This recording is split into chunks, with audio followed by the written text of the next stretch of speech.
So we'll just dive right into the conversation also because Jim has to catch a plane. So Sorry. I would start maybe, first of all, the exhibition is full of different reflections on pedagogy, how do you put the accent in, and education and personal and collective mythologies. And so I think it's quite appropriate to start from your own formation, your own education. And if you want to, bathe it in myth, that's totally fine with us. So I would say where and how, this is the big question, the big foundation myth of every artist. How and when did you realize you wanted to be an artist? Or what was that influenced your desire to become an artist?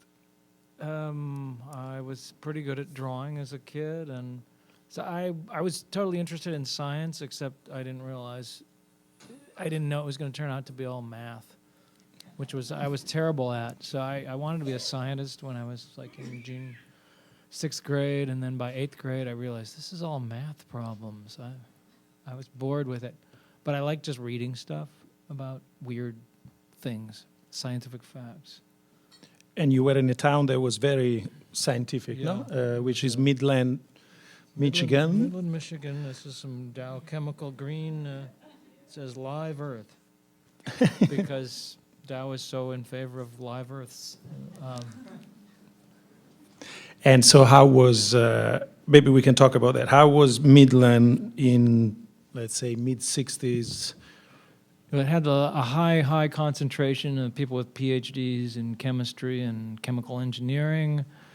And so it was kind of like Silicon Valley in a way, that there were a lot of people who were not quite, I called myself not quite human. I think it's the schizoid or what's the Asperger's. There was a lot of people with Asperger's. I have, I would say I also have some touch of Asperger's to myself, and as well as ADD. And I think that's the future they're guiding us to, as our, we're basically ruled by our smartphones, and the futurists are saying we'll have these nanobots in our brain that'll hook us up to the internet. So as we become more machine-like, it'll be preferable to have Asperger's. I'm glad that Dow Chemicals helps you with that. How was your father was working for Dow Chemicals, but not as a scientist, but as an artist package of sorts, designer. no? Yeah, and we got Advertising Age and CA magazine in the house, and the New Yorker. I think my mother would have preferred living in New York. She sort of married downward in a way, and she was probably the intellectual of the family. And my sister's here. I had 3 older sisters, so that explains some of my personality. There's something the 3 sisters thing. Like I remember in 8th grade science when I started doing not so well in science. The teacher said, "We've had other Shaws in this class, and I think you should be doing better than you are," because they were all in the top 10 students of the year. But so your father was a product designer, so you have spoken how a lot of your visual influences or your visual education happened actually through magazines and through... Yeah. Oh, and my cousin's here, and he kind of introduced me to comic books and monster magazines, which really, for someone who's got 3 older sisters, you need some a venue for your masculine sadism to come out. Having 3 older sisters doesn't really prepare you for dealing with boys. Do you think your work is about masculinity in that sense? I don't want to be a psychologist. Some of it, I guess, but you just don't learn how to be aggressive the way boys that have older brothers, they know how to fight back, and I never knew any of that stuff. And so what were the magazines you mostly looked at? You say Monsters? Famous Monsters and DC Comics, because Marvel were probably better, but they didn't come along till later, and I didn't care for their colorist so much. They were kind of drab. They kind of looked like Charlton comics. So even though I knew they were better written, I still stuck with the DCs, and I've sort of have a fondness for the peculiar rationality of these science-based stories that they had in DC Comics. Anyway, that. Were you drawing your own comics or your own stories? Yeah. My sister Nancy put out this humor magazine, like hand-drawn, called Dismal Magazine. And my cousin Craig did his own really great humor, like his thank you notes or from Christmas were pretty great. He made like his own monster model kit once upon a time when they made these little home vacuform things. So, these kind of influences creep in all over the place. And then when did you actually decide you were going to art school? When was that? Was that undergrad or? I was in high school. I was in ninth grade. They asked us what we were going to do. And I said I was either going to be an artist, a special effects artist, or a comic artist. And so I went to art school and realized I didn't feel like I was good enough storyteller to really be. I was too painstaking in my comic things that I did. So I just went with the flow, went with art world. But then when I got out of graduate school, there was no art world to speak of, and I started working in special effects. And since I worked comic elements into my artwork, I kind of had them all kind of coalesce in some ways. You started working in special effects when you moved to California, no? After I got out of school. So before, let's talk about other myths. How was Ann Arbor and what happened with Destroy All Monsters and Mike Kelly and all that? Well, I graduated in '74, and I looked at what I did and what was considered cutting-edge art, and I realized they were two different things. And I did painting and drawing, and cutting-edge art was performance and conceptual art. And none of those things were there was no art market for much of anything, but mostly just abstract art that, to me, wasn't all that interesting. And so I said, well, let's start a band. So Mike and I were roommates, and he was friends with Carrie in Niagara. Niagara had been a U of M student briefly. And so we started Destroy All Monsters, and we played like 3 times. And I made some posters that I never put up that evolved into some of the Xeroxes that are up there. And I think I developed a stronger fear of performing than I would have had otherwise. And so then Mike and I went off to go to Cal Arts, and Carrie kind of had a breakdown, and then Ron Ashton joined the band after we were gone. They became like a real band instead of a noise band. And then I kept all the tapes, and when Mike did his first survey show at the Whitney, he was in a dismal mood and started listening to all the tapes and decided to put together the box set, which then, made us into this thing that we weren't exactly, because nobody had heard any of this stuff. We just made the music in Mike's basement little room. It was a pretty big room, but it was the basement of God's Oasis Drive-In Church was the name of our house. What was the name? God's Oasis Drive-In Church. Well, that's already a good omen. And so did you play some concerts? Did people actually heard some of but they mostly left the room. And who were the big influences? Now, you spoke about the Stooges, I think, and MC5. The Stooges and did you know them? Terry Riley. Did you know? Well, later we met Ron Ashton and Iggy Pop. Did you meet? The drummer and bass player for the MC5 were members of the later Destroy All Monsters. I've never met Iggy, but I know Niagara has. Mm-hmm. But basically, the Ann Arbor music scene was it was all sort of roots rock and blues. The Stooges were gone, so we were trying to hold up the banner of weirdness, I guess. Did anybody can play any instrument? Technically, I mean... Carrie could play guitar, and otherwise... You did a box set of solos without having... Well, Mike put it together. Yeah, no, but you had never played... You have never learned to play... No, I took violin and viola in junior high, and I was really bad because I never practiced. But I could still kind of play. But basically, I was listening to, what's his name? Fred Frith and Hans Reichel doing experimental strange things with guitar.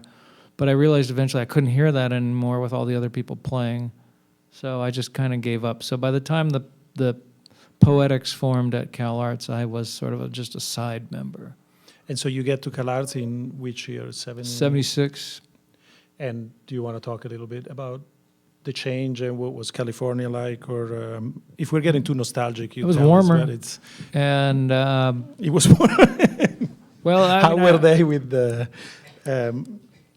in mutations and Arsberg syndrome in California? I think, I remember, oh God, I'm terrible with names. There's a New York-based sculptor who was like Mike and Mai's advisor, and she was kind of freaking out about how Detroit we were, even though she was from Detroit. But God, what is her name? Because she had a great show at Lace that was kind of influential because it was not boring and minimalist. It was all kinds of stuff. And what was going on mostly in California in terms of art when you guys arrived? Performance. Yeah. And did you and perform at conceptual. all when you got there? Or? I did my noise guitar stuff a little bit for Laurie Anderson's class, and I recorded a lot, but I didn't really like being on stage. Mm-hmm. I was also, Mike and I were like the weirdest dancers at CalArts, and so some of the choreographers asked me to be in dances, so I would perform. If it was somebody else directing me, I was okay with being on stage. And in fact, I mean, you took on, or you were already drawing, but what I find remarkable also when you go upstairs to the second floor is to see how the work you were doing at that point was at the same time quite unusual and far out, but also quite traditional in the choice of media, no? You were making beautiful drawings to a certain extent. Oh, beautiful, ugly things. Yeah, but now they feel so refined and so accomplished. How did that happen? Was that a reaction to what you see around? Was that just some? I think I just somehow I think our parents were kind of they withheld praise, and they weren't effusive parents. So you have this drama of the gifted child thing happening. And then, my peers, because I wasn't aggressive and assertive, would kind of disregard me. So I developed a really strong perfectionist streak. I think, Mike Mike's came out in different forms. So I think we both had perfectionist streaks to us. And mine came out in the actual rendering stuff. Because I felt confident in that, whereas I didn't feel that confident about my abilities as a conceptualist. And then at that time, also, you're working in the special effects cinema industry. And what were you doing? And how does that play out in your own work, if it does? Or I utilized some of the techniques in some of my Mirage videos, but I was doing a lot of storyboarding, so if I was going to make a video, I'd storyboard it. Of course, in special effects, you have like top-of-the-line computer-controlled cameras, and when you're making a video, you've got a handheld camera, or maybe you can rent something, but it's never perfect the way that it'd be in special effects. And I did animation. You have to be, anal retentive, but you have to think in terms of the end result rather than just messing around. That sort of affected it to some extent. Like when I'm doing these paintings on pre-existing backdrops, I have to make sure that my plan is all worked out in advance, because if you make a mistake on the backdrop, then you have to recreate this cracked and faded thing, and it's a lot of work to do that. It's easier just to get it right.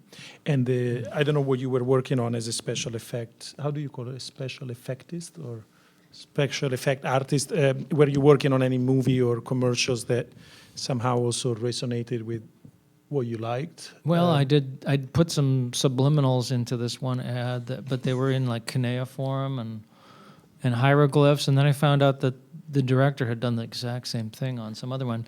But I was talking to a friend who had studied psychology, and he said, "Oh yeah, we were looking into that, and we found that the only effect of like inserting swear words subliminally into things was it slightly upset people." And I realized, well, this is like, okay, you're being subversive, but if it doesn't really affect anything, big deal. I mean, that's sort of the all-encompassing problem of being an artist and trying to affect the world. It still always gets subsumed into the art system, which mostly is based on rich people buying stuff. Speaking of subversion, two questions actually. The first show you have is 1978, the first proper show, correctly? And that's when you release the fanzine or magazine, The End Is Here, which gives the title to this exhibition, and it's also featured upstairs. And that struck me as a quite a revelatory move, no? That you're not just showing art, you're making your own media, your own mass media of a certain kind. Was that a way to change the world more than with a painting on the wall, or how? Well, I always, coming in a small town, exposed to art through catalogs and books and magazines. That was, I thought, the ultimate medium, books, etc. I guess now it would be the internet, but that was just a twinkle in some scientist's eye back then. And then the magazine, the fanzine, is full of conspiracy theories, of Martians, of Egyptians. Well, a lot of that stuff on the third floor was entering my brain around that time. Right? And how was he entering your brain? I'm find sure weird stuff. I'd come across a book on the hollow earth in a used bookstore, or Jack Chick tracts, the Awake magazine. Did that have anything to do, and this is the second question about changing the world. The end of the 70s is a moment that many other artists have depicted or talked about, and I'm thinking of Raymond Pettibone or Robert Crumb in some way, in which the counterculture somehow turns into a form of madness, or a form of, on one hand, the counterculture disappears, and on the other, it becomes even weirder and more solitary and more unhinged. And was that something you were witnessing yourself, where I'm curious about the passage between counterculture as a project of subversion and counterculture as just a drift. But when we were in Ann Arbor, we could see the evolution of hippies into homeless people, and or politics into like cliques. And it wasn't something we wanted to emulate for ourselves. So we sort of became proto-punks, because punk didn't exist just yet. And, it always happens. It happens to punks, too. But at least punks recognized it was going to happen. So, like the Sex Pistols movie, there's lots of references to doing horrible stuff with the Sex Pistols. I actually did work with the director of that, Julian... Alex Cox? Or? No, Julian Temple. Yeah. I worked on Earth Girls Are Easy, driving him around because he's English, and doing storyboards for the title sequence and a dream sequence they never had the money to make. I worked on Nightmare on Elm Street Part 4 and The Hidden as like animation director. My first job really in movies was I worked for Terrence Malick on the early version of the Tree of Life, which went into turnaround for like 30 years. But so when you were approaching some of those counterculture or post-hippie eccentricities, for example, in The End Is Here or in My Mirage, are those parodies of those words, or is there admiration? There's admiration. It's.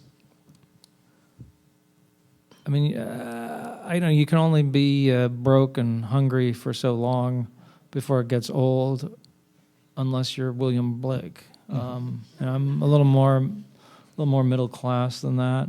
But I wish I could be William Blake and subsist on the least amount of food and comfort possible in order to pursue my work. But let's talk about My Mirage, which is also another cycle that deals with counterculture and with Americana. For me, obviously, maybe being a foreigner, part of the fascination with your work has to do with how you have imagined or depicted America, which is obviously very similar to what I imagine from afar, and at the same time completely different. That's the effect that America has on many Europeans. They come here, it looks exactly as it did in the movies.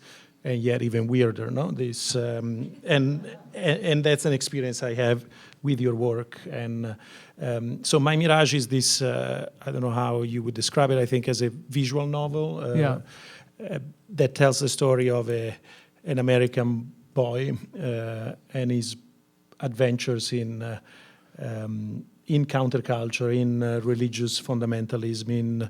It's a novel of formation. No? So do you want to talk a little bit about how that started, how autobiographical it is? Well, a number of my friends became born-again Christians after whatever crazy drug-fueled adventures they'd had in high school or college, and I was curious about it because most of us were like, oh God, we finally shed our awful upbringing in the Catholic Church or the Episcopalian Church, all this repressive stuff, and some people welcomed it back. And so I was interested in the sort of the Puritan, the inescapable Puritan nature of the American history, et cetera. And I chose My Mirage in part because I thought Iron Butterfly kind of embodied both the churchy organ and the Inagata Vita is like a drunken way of saying in the Garden of Eden.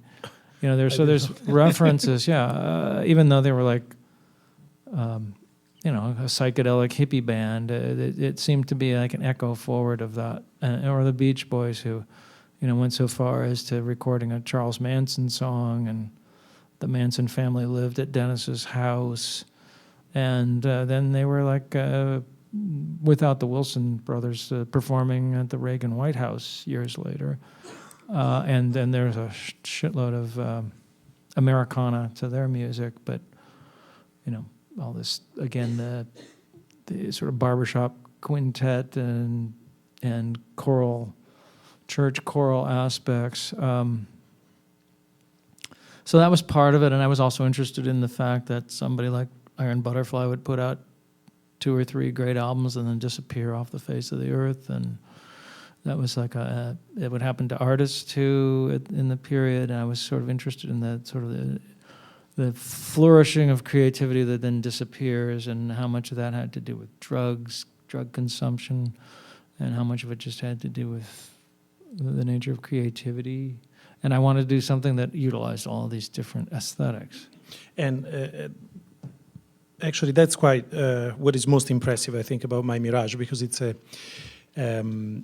sort of encyclopedia of different styles, from psychedelic posters to illustrations to vernacular art. And my colleague Gehry Murayari, that work on the exhibition with me, says that in his essay in the catalog, writes about how often you take on different visual traditions almost at their moment of disappearance. No, it's as though you were somehow preserving different vernacular traditions in a moment just before they go away. And well, it's hard to recognize them while they're happening. I mean, I can look at internet aesthetics and go, oh yeah, this is the effect of Photoshop here, but it's hard to glom on, for me to glom onto that. But it's easy to glom onto things that are past or passing.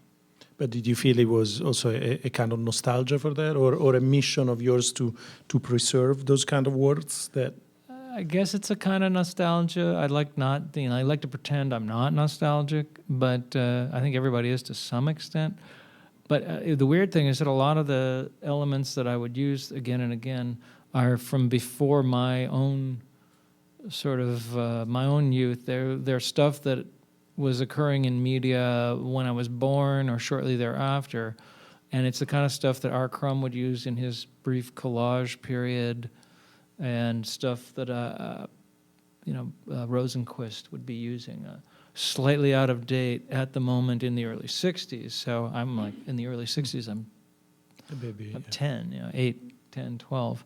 But when pop art appeared, I was like, oh my God, this is wonderful. Surrealism, how wonderful. All these are like the gateway drugs to the art world. And I just kind of stuck with them.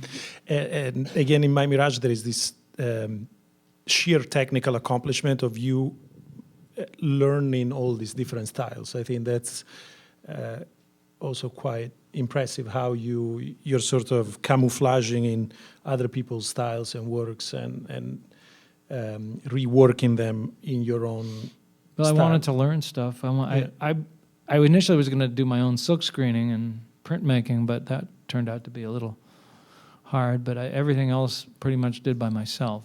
And how long did it take? A long time. I don't know, like 1984 through 1992. I mean, I was working full time until 86, 87. Then I was working part time, and then I finally had to give up special effects to do. And so for art. that period of time, was My Mirage taking all your artistic time? Yeah. That's all you did? Mm-hmm. And you never showed it in its entirety, or No, because I had to this sell presentation is, I would say, half or I don't know. 60%. Yeah, I had to sell them in order to make a living. It's a But for sad you, it was fact. one project. I mean, Yeah. and it was clear from the beginning. Yeah, I mean, you can't always maintain aesthetic continuity when the piece is already gone. Now my problem is they're bigger and they take up more space, and I can't line them all up and look at them. But And when do you start? Well, we're speaking about surrealism. When do you start the dream drawings? Is it parallel? as soon as I was having dreams around that time that had interesting artworks in them, and then I started drawing the dreams. 93, when I basically completed My Mirage, I wanted to start making the objects, but first I thought I should draw the context of them. Ultimately, I kind of decided that the dreams were more interesting than the objects, because the viewer had to kind of fill in the blanks or like get involved in the situation, where the object is like the finished. It's like the McLuhan cool versus the McLuhan hot media. And I was always terrified when, also as a teenager, I was getting into Breton and Tristan Tzara, in the famous text about how to write a Dadaist poem. He says you just take a newspaper article, you cut out the words, you mix them in a hat, and you take it out. And then he says something like, and the poem will somehow magically reflect yourself.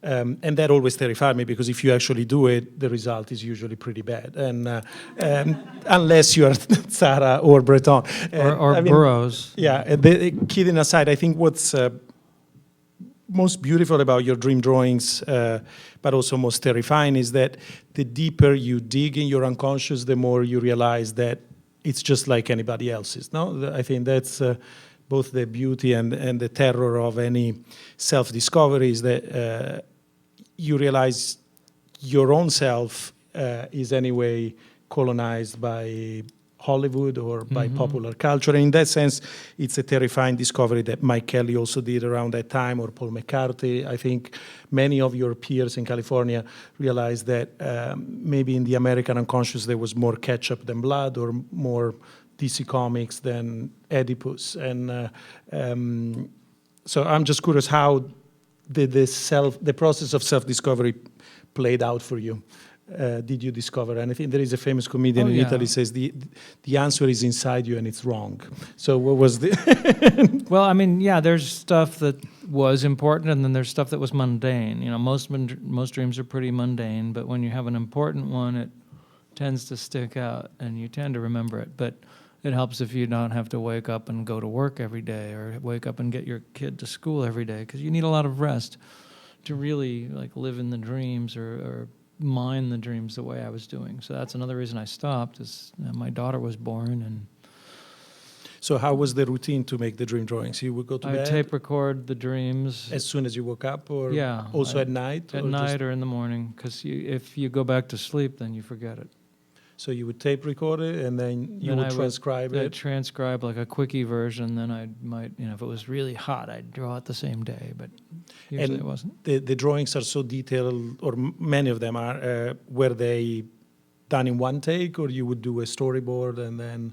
You just do it loosely, and then you'd fill it in more and more. And it would take... And I did them also because I wanted to teach myself how to draw.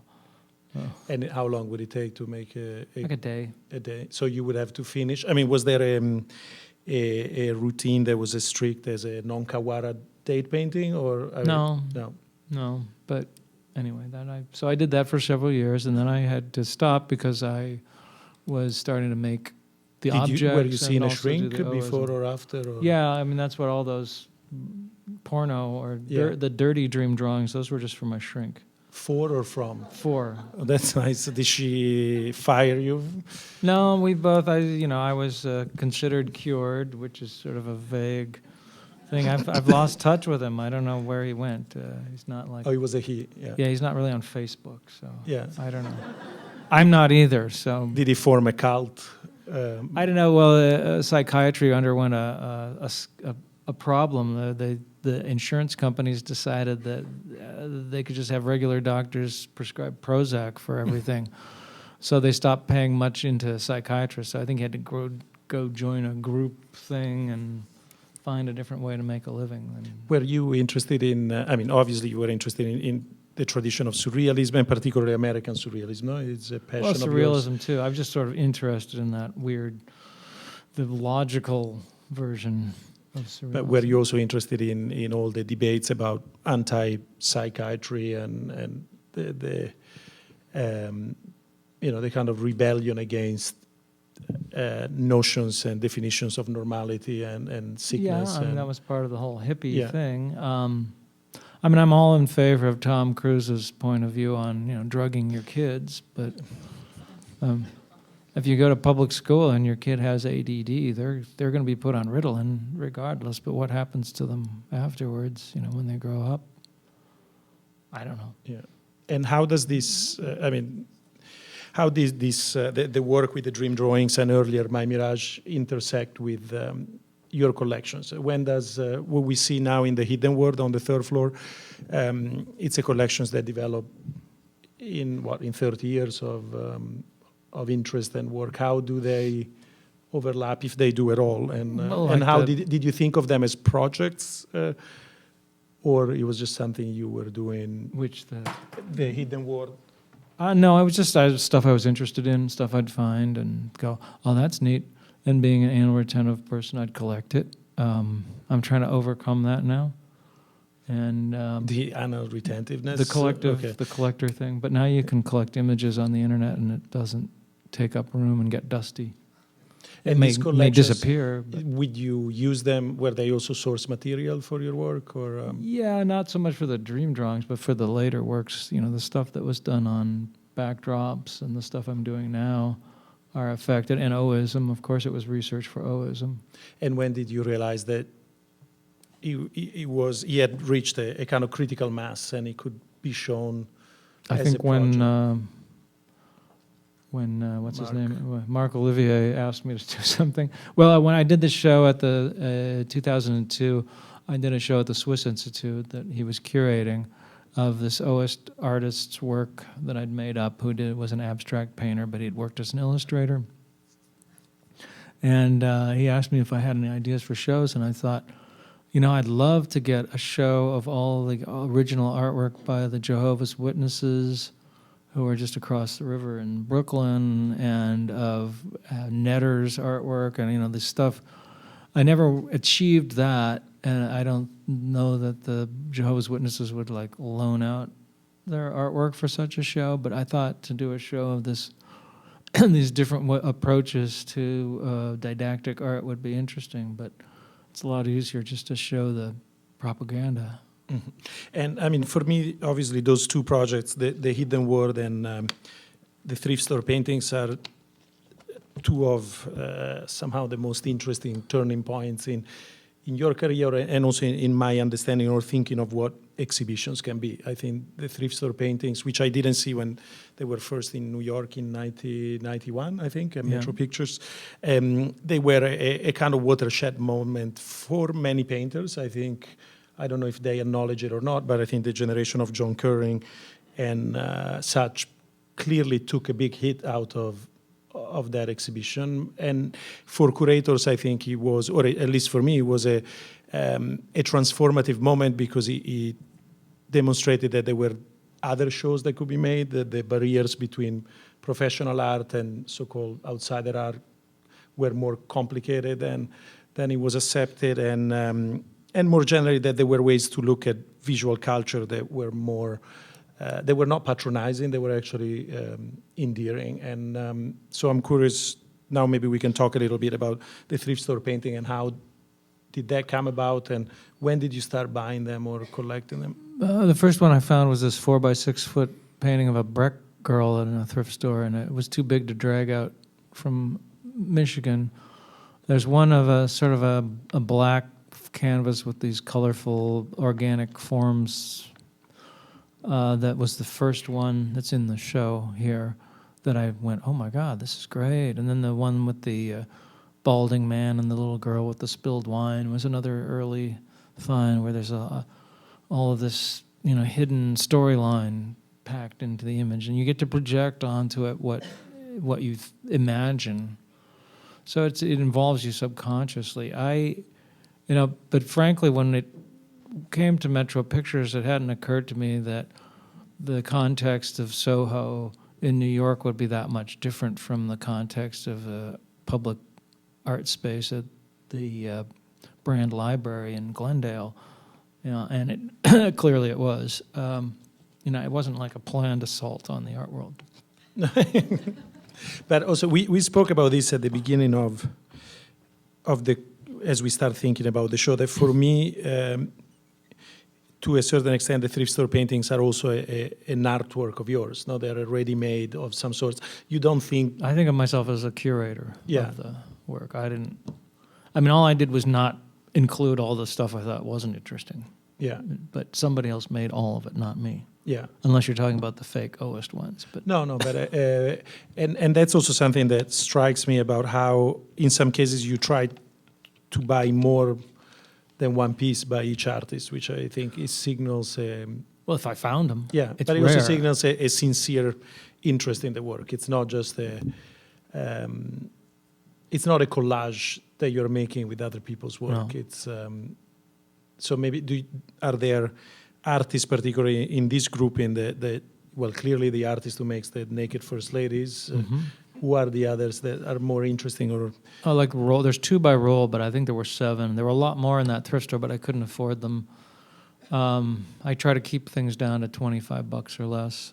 The non-naked first ladies is a pretty great group. The person obviously had an interest in pattern that came out. But there's just individual weird things that pop up. Like there's one that I just got a few months ago with that says, "Who are you?" It's got stuff in ballpoint pen. That could have been made last year. And, your typical teenage lament. There's a lot of teenage laments, I assume. Because you don't know what the real reasons for these things were. did anybody ever come up to you and say that they were the artists or the authors in... A few Yeah. times. And if I owned the piece, I could give it back to them. Oh, yeah. One was the woman whose piece was on the card when it showed in Hawaii. So I met her, I gave it back to her. Well, but you Her had bought it, sister so- that she gave it to was about to visit. So I said, you should take her here and don't tell her. And were you interested in all the tradition of avant-garde artists, or let's say high art artists, engaging with popular expression? Let's think Dubuffet and outsider art. Yeah, I and mean, I Art wasn't Brut. thinking heavily about it. Yeah. But yeah, I was interested in it. And is that, how would you define your relationship to that type of work? The work of the thrift store painters, and more broadly, the work of other artists who have used or appropriated. First of all, the question is, are you using them, appropriating them, showing them? I'm showing it's them. Yeah. It's hard to unlearn I have what they used to call an overeducated wrist. Yeah. So it's hard to, if I just draw something, it actually is kind of clunky the first time around, and I just keep reworking it. It doesn't usually spill out of my drawings typically have a lot of lines. That's part of what I've been learning lately, is how to draw things with only a simple line, like a comic book, because they're two entirely different things. But it takes me a while to get to that simple line, too. So in a way, the thrift store paintings were a way to de-skill your talents, or to learn that's how why to... I only made a few of the fake, the fake ones. There's one in the one with the bitten apple was my early attempt at doing a thrift store painting. It's up in my Mirage. But the Metro has a group of fake thrift store paintings, which were based on short descriptive texts I gave to assistants, because I couldn't produce that many myself that would just look like the same person trying to look like all these different things. I would take them over and probably add a veneer of grays and browns and scratches, and if I disagreed with the thing, I might alter the details. But that was the only way I could figure to get the variety that thrift store paintings have. Yeah, well, that's what you just said is quite interesting, because you still do a lot of your work yourself, no? Unlike which sadly has become quite rare for an artist. But well, I'm doing more of it. I mean, I did pretty much everything on my Mirage myself. Well, the dream drawings, obviously. Yeah, the dream drawings. I mean, then when I started doing the larger drawings, I started out doing the whole thing myself, and then I started getting carpal tunnel problems, and so I'd have someone do the tracing, and then they got to more elaborate tracing, and I love drawing, but I don't know if I'll ever do those big, intense, a month worth of drawing. But I also found that when I do the thing myself, rather than having an assistant work on it, I'm faster than they are, and I know what I want. So it makes a lot of sense if I don't have a heavy deadline just to do it myself. Yeah. And also I'm starting to use some screen printing, because the line art stuff is actually hard to transfer correctly, and if there's a lot of lines, it's easier to print it and then paint over that than to trace it all and go through that. We are, as it happens in the exhibition itself, there are large chunks of Jim's career that are not included, and that gives enough space for a couple of other retrospectives, which is, I think, exciting.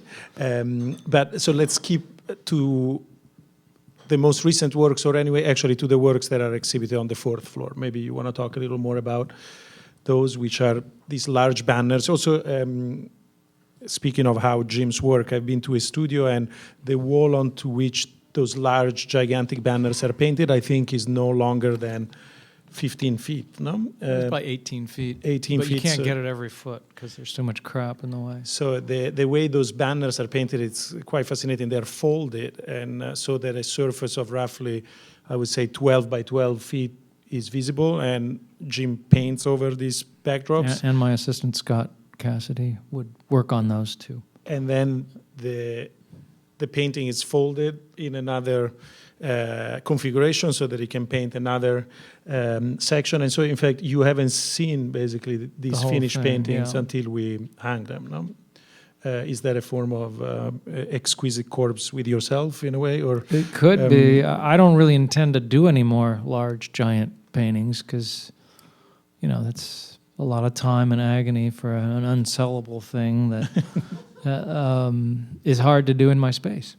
Yeah. I like working on a human scale, and so as much as possible, I'll stick with 4 by 8 feet because that's how big a piece of plywood is. But how were they started? The big banners? How did the encounter? In a way that they are similar.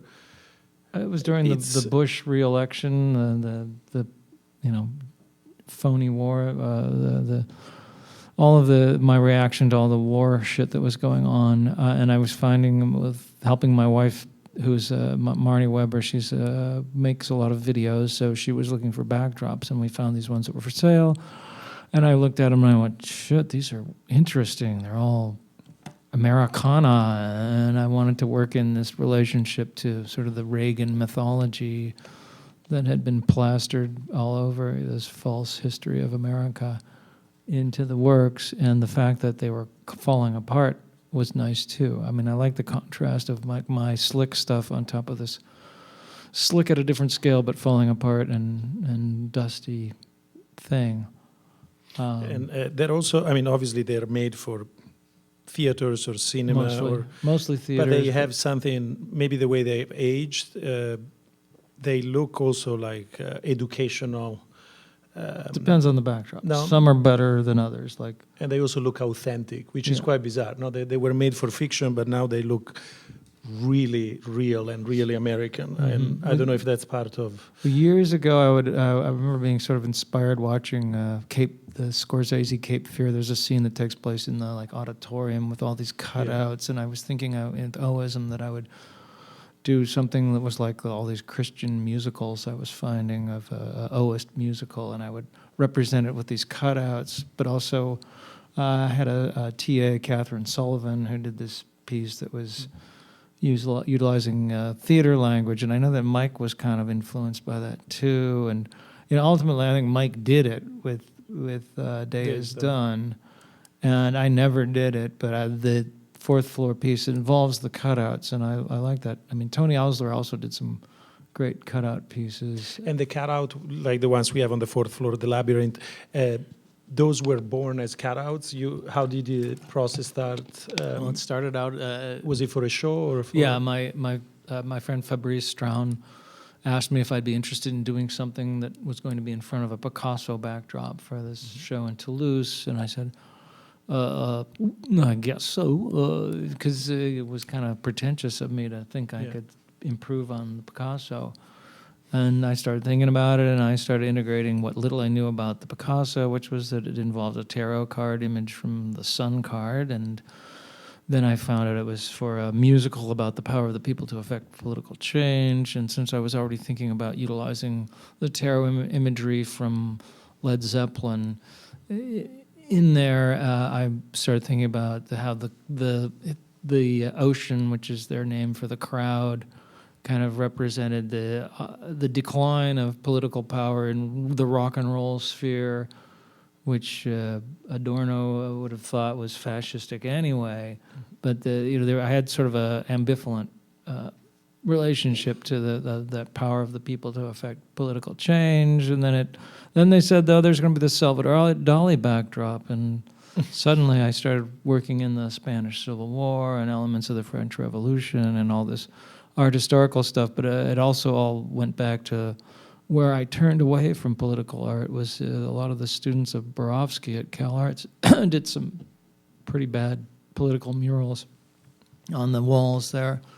So I kind of integrated some of those, and also Borowski's work himself, who did not actually make those. Those were like group decisions. I mean, he and Laurie Anderson and Baldassari were kind of most influential teachers on me there. And in the case of Laurie Anderson and Borowski, it was seeing their work and seeing that it was interesting and something I could identify with, because a lot of contemporary art I could not identify with. And then did you ever use them also? Well, two questions actually. How are they made? You paint them and then cut them out, or you? I drew them. Yeah. We blew them up on giant Xerox blow-ups and traced them onto wood panels and made canvas cutouts that stuck on them. And in order to make them shippable, they had to be in like increments of 4 by 8 feet. So in some cases, they were flapped into like 8 by 8 panels, and other cases, and then if it was bigger, then it got really hairy trying to put it all together. And I don't think I'll ever do that again, because not many people realize that also everything on the fourth floor has to come through our elevator. So that's that too. Quite an exercise. The largest banner, actually, they travel on top of the elevator because they're too big to get inside the elevator. So that's part of the fun. But they just barely got the other crates in there. They just have like a quarter of an inch left. I mean, something you're saying about the political aspect of those works, or again, the political aspect of many of the materials you collect in the hidden world. There is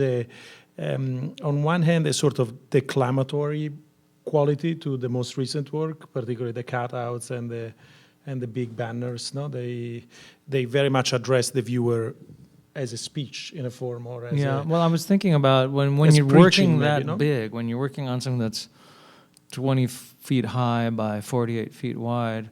It seemed like it's all reduced to political cartoons anyway. So that was they're kind of occult political cartoons, because the meaning isn't usually directly obvious. And that's on purpose, because obvious political art has almost no impact, because everybody in the art world pretty much believes the same thing anyway. And like I'm doing a lot of work where I'm making in the moment I'm making things that refer to the Gilded Age robber barons, because I don't think you can, stick the Koch brothers and Donald Trump in there and have it really resonate much. Although I stuck Dick Cheney into the one mural because what the hell, he was a good. It was an update of a sort of semi-surreal painting by Peter Bloom with a angry Jack in the Box head of Mussolini, called the Eternal City, I think. What's the name of the couple of preachers in LA of whom you have? Dr. Jaggers and Miss Velma? Yes. Speaking of politics, one thing that I was surprised with, as you go through the hidden world, you assume that many of those tools of propaganda are somehow repressive or conservative, or that's at least how I approached it. And then I was surprised, for example, in seeing the videos of their rituals in which they talk about minorities and how they should be defended in America and so on and so forth. So I was curious about how you relate also to some of those political messages in those collections. If it is interesting as you approach them, or it's more the non-Southern Baptist side of like the Channel 40 side of the Trinity Broadcasting side is an outgrowth of a what's the name of the church? But basically the Holy Roller churches were rooted in black churches, but it was a multiracial church in Los Angeles that it came out of. So there once was a progressive side to religion in America, but that was when everybody was religious back then, and some people were conservative religious. William Jennings Bryan was a progressive politician, but by the 1920s he was working against the Scopes. He was on the prosecution side of the Scopes trial, although I guess he said it was because he didn't like the reducing man to this sort of mechanistic model. But I think that a lot of the growth of right-wing Christianity in America is because they saw this thing slipping away. I think it's great that gay marriage exists, but I do think that there's going to be, just as abortion helped lead to the massive growth of the right-wing Christians, I think gay marriage is going to have a blowback, especially in the South. It's just the return of the repressed is an undeniable thing. But it's part of progress, I guess. Of course, the Nazis can show you can always regress violently. We should open the floor to questions, but I wanted to ask you if there is any collection you're embarking on at the moment, or. I wish I was more internet savvy. I would be collecting more images and videos, and that while I was here, I was looking for stuff that I could download, and I just started watching all these anti-Masonic things on YouTube, and they were pretty interesting things. And I do like the way that the randomness of Google searches and YouTube searches, you'll come across some weird stuff you didn't know existed. Or stuff you knew existed. You were telling me a story about seeing the Stooges live. Oh yeah, it was the first time that all the rock and roll bands had performed in my area at the Delta Pop Festival, and Iggy, in the middle of their set, walked out into the audience, which was people sitting on a gymnasium floor, and he bent down and he picked up this girl, and she started kicking and clawing him, and they both fell down. The entire audience stood up, and it was a really remarkable moment, and you can find it on YouTube. Somebody was there videotaping it. It's kind of bizarre. And she was the daughter of the dean. She was the daughter of the dean. Which is always the case. That was the end of rock and roll until there was a Funkadelic concert like a year later. And this black history professor got up and started telling the students that they should all smoke pot. And later he was being chased by the police for stealing gasoline from a gas station. And he peeled out and his car turned sideways on the lawn of the college as the police were chasing him. That was the next concert. So maybe we take a few questions from the audience. It's 4:08. Okay.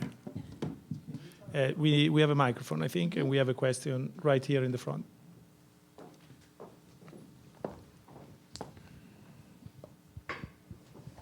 Howdy.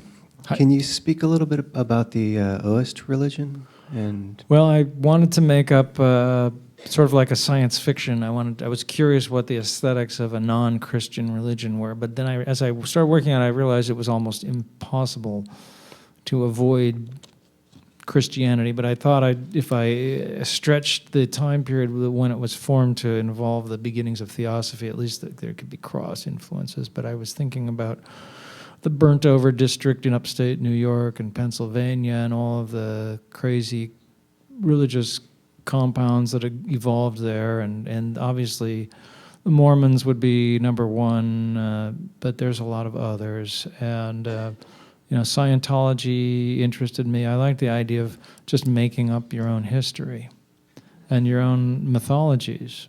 So I thought if I could make one up, and I thought, well, upstate New York was where feminism occurred in America, and it's where the anti-slavery movement was centered, and the Fox sisters and spiritualism was all taking place, like in Rochester and those places. And I was also, my father's from Rochester, so that was where we would visit. And by our cottage was the home of Jemima Wilkinson, the universal public friend who had a cult following back in the early 1800s.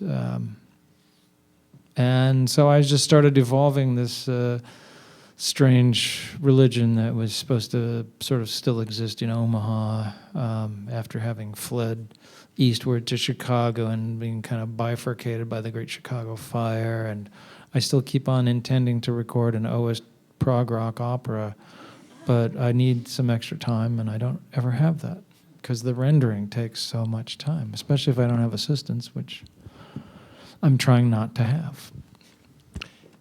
Other questions? Any Come on. Oist professed in the audience?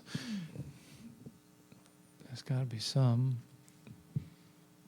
From the family, even. Can you wait for the microphone? So.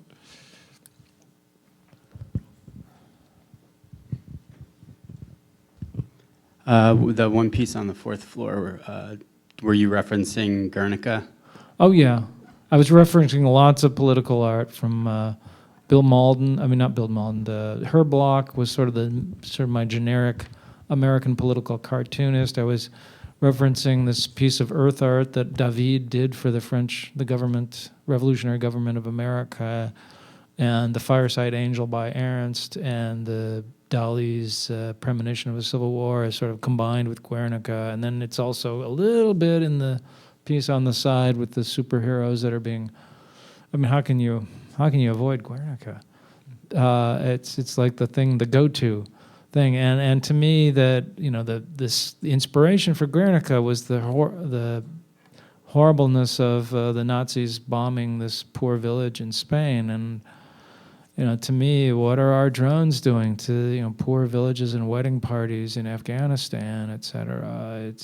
And we sit here. It's okay for us to use them because none of our boys get killed. There's just some guy who's like Jared Fogle sitting there playing video games in Utah somewhere, and across the world, somebody who might be our victim, the person we're looking for, is getting blown up by an explosive device, which could kill anybody in the neighborhood. Yes. Can you wait for them? It's just because we were recording. I was wondering how the curatorial process unfolded. You referred to yourself as an artist curator, and obviously you're a curator. And I was just curious about some of the workings and how that came about. Well, it was Massimiliano's idea to include the collections that take up a third of the show. And I let him have that idea. I personally... in Italian, there is a wonderful expression, speaking of conspiracy theory, which is the rubber wall. No, it's how the state and bureaucracy react against any protest, or is just, sort of absorbing and pretending that nothing has happened. So I adopted a rubber wall strategy a few times, and I think he did too. And my joke: both the artist and the curator have to be moderately unhappy about a show. That's when it's. When it's good. I knew from prior experience that if I went with my natural instinct, which was to try to force every possible iteration of my work into this show in a not gigantic museum, that it would be a disaster. If you force that much information into people, which there's a lot of information already, it's just mind-numbing. And that I wish there was a little more space between pieces, but there are the fourth floor and that room with the smaller paintings on backdrops have a little breathing room to them. Yeah, I think also, as I say, it was really out of admiration for those two projects, Hidden World and the thrift store paintings, that I felt it was very important to have them in the show, because they pose lots of questions about, who is an artist and up to which point is somebody an artist. Is an artist when he chooses somebody else's work, and what's also the responsibility of an artist in relationship to other forms of expression and other iconographies, which I think is very much what Jim's work is about. And I think also it was extremely pleasant, I must say. I don't know if it was for him, for me it was extremely pleasant, the curatorial process. And I think the book and the show came out great. And certainly as a curator, at least the way I do it, I go in with a strong idea of what a show should feel like, and then it's a negotiation. Or how did you feel? I was fine. Well, I'd gone through something similar to that with the Baltic thing, because Lawrence didn't use a huge amount of stuff and left a lot of space between pieces, which wasn't my normal way of working, and it worked out well. But also, I don't mean to mention another institution, but I was already working on a show at Mass MoCA, which is a gigantic space, and which could afford to take a lot of gigantic pieces. So I didn't feel so badly that not everything that I ever did was in this show. Yeah. So if anyone happens to have time to drive or make their way up to Mass MoCA, it's up till about the same time this show is up. A whole nother bunch of stuff.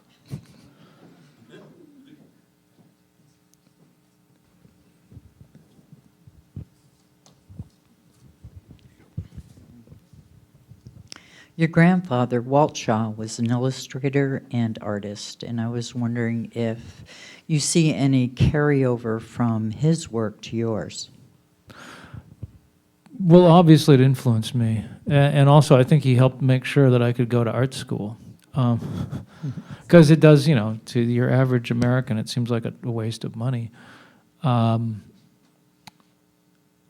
Certainly, seeing his work, especially the one of the little figure, the posable figure, which, was sort of a bit of surrealism that we had around our house. It influenced me. We had art supplies. My father tried to be a Sunday painter, and he was always sort of in the shadow of his father. So it definitely affected me. I think that was I think that his was the fun-loving side of the family. The Germans, the Scots were like the dour, sad end of the family. Well, that's weird when the Germans are the happy ones. As an Italian. When they live, they're happy marching into other countries, right? They're happy messing with Greece, right?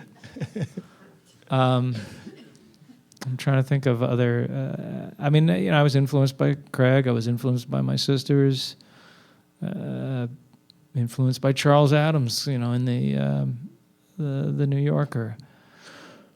You're in a small town. Life was very drab in the 1950s and 60s. All you had was a little black and white TV. If there was something that was cool, you couldn't pop a thing back into a machine and watch it over again. You had to catch the interesting stuff where it came, and so. Well, you say that a big influence was he a roommate who was a cable technician? Yeah. He was this guy who'd get drunk every night, and he was a cable installer. So we got free cable, and that's when I started seeing the Christian stuff, and also all the old Warner, the stuff that they show on Turner Movie Classics. There was this alcoholic ex-actor who would present all this stuff in Detroit. So you'd see all these old Warner Brothers films. It was kind of a history lesson, and everything that was on. I think all the RKO films were basically given away with a TV commercial inserted into them. So you could see anything like King Kong or Citizen Kane was constantly available. So these things would influence you outsized from other companies that were more parsimonious. So all those providers that are trying to maintain the copyrights on the stuff they're producing now, remember the influence that the free stuff has. I don't know if many of them are here, unfortunately. Well, yeah, you never know. We are in the center of much here in New York. Other questions? Other questions? Any? Oh.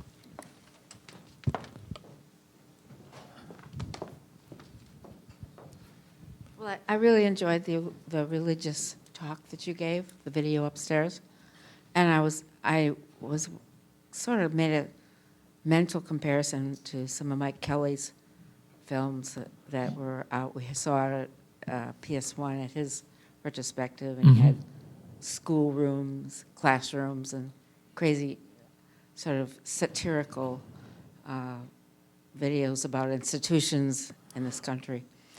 And I was wondering if you had a lot more of those, any more of those.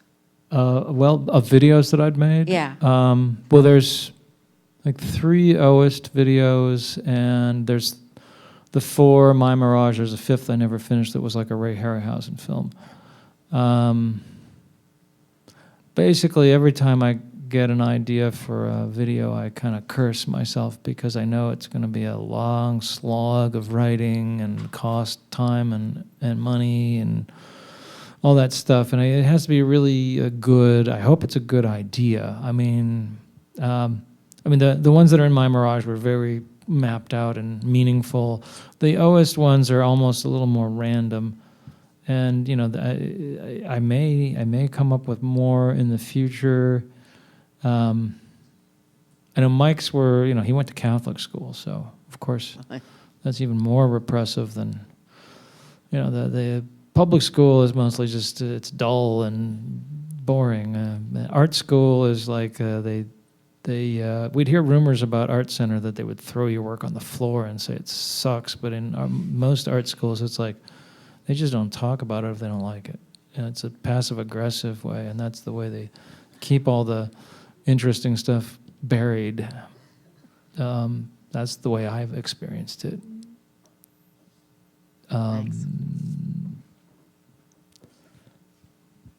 One last, I'm afraid.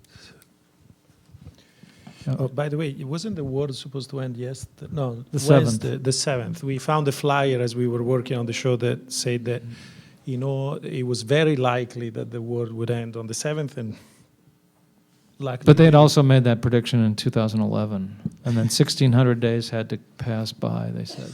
So we're good. Yeah, I just saw someone recently with one of those T-shirts from from 2011 it was like May. It's going to be a Saturday where it was supposed to be the end of the world. But I was going to ask a kind of bland question. How do you approach storage with your work? I hope I don't have to.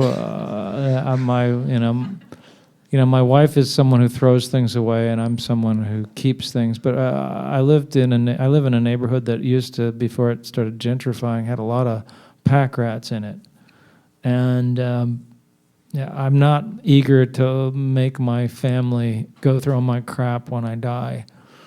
So he gets curator to do it. Yeah. No, when he's alive. I need to have a big career now so that I don't have to store all this stuff.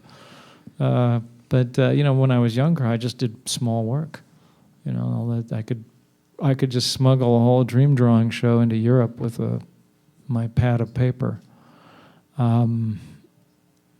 But I've got some flat files. I used to have I went through a trauma when I moved from a 5,000 square foot studio to a 2,000 square foot studio, and I had way more shelving than I could deal with. For I don't know 6 years, anything I old vacuum cleaners. There was room for everything, giant backdrops, and then suddenly there wasn't room for everything. And, I had 2 dumpsters full of stuff and I had a free day, and so much stuff went away.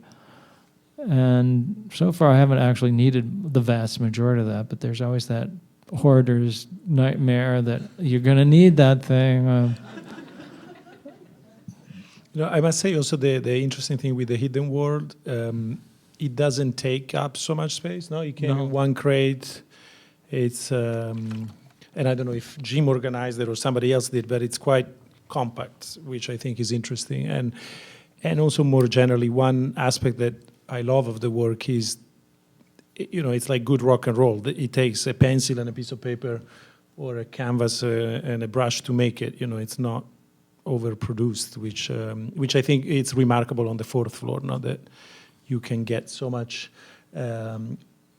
sound power with very, in a way, rudimentary. Well, I have occasionally, I did one piece where we scanned an 8-inch model and blew it up to 8 feet using a computer-controlled router. I've experimented with that, and I managed to do a whole bunch of giant things, but I don't feel like I need to do them for the rest of my life. The only thing that Jim actually asked for 2 things during installation was a glue gun and a staple gun. It's like I had to go buy a brush and a couple of white, and I sent colors, but I didn't send white or Payne's gray. Now, really, last question. Okay. You can just pass it back. And If the question is, if the end is here. yeah. Certainly of the conversation. I noticed an interesting thing you were talking about with counterculture in the 60s and 70s and it being slightly out of sync with the time. And also, like when you were talking about nostalgia, I was wondering if maybe like when you were holding on to your dreams, if it had something to, like when you're recording them, if it had something to do with understanding the phenomenon, or some of your other work had to do with understanding the culture before it faded into obscurity? Oh, I definitely wanted to, I was interested in the culture of America, how the Puritan stuff kept coming back over and over again. I mean, it also has to do with diseases, that people start having a lot of sex, a disease comes along and kills people, and then you're left with the people who didn't have sex. So that... The repressed people tend to survive those things, but I was definitely interested in that, and I was interested in dreams, and I came to understand certain things about dreams. I think that this use of formal punning as a language in dreams seems very important, and I think that the time of a dream is a faster time, although it's not like an inception. You can't have a dream within the dream be faster and faster. It's just all the same speed once you get to dreams. That's it. Thank you. Okay. Well, I think your car is here, as they say in the movies. Do I have time to Thank go you to the so much. bathroom?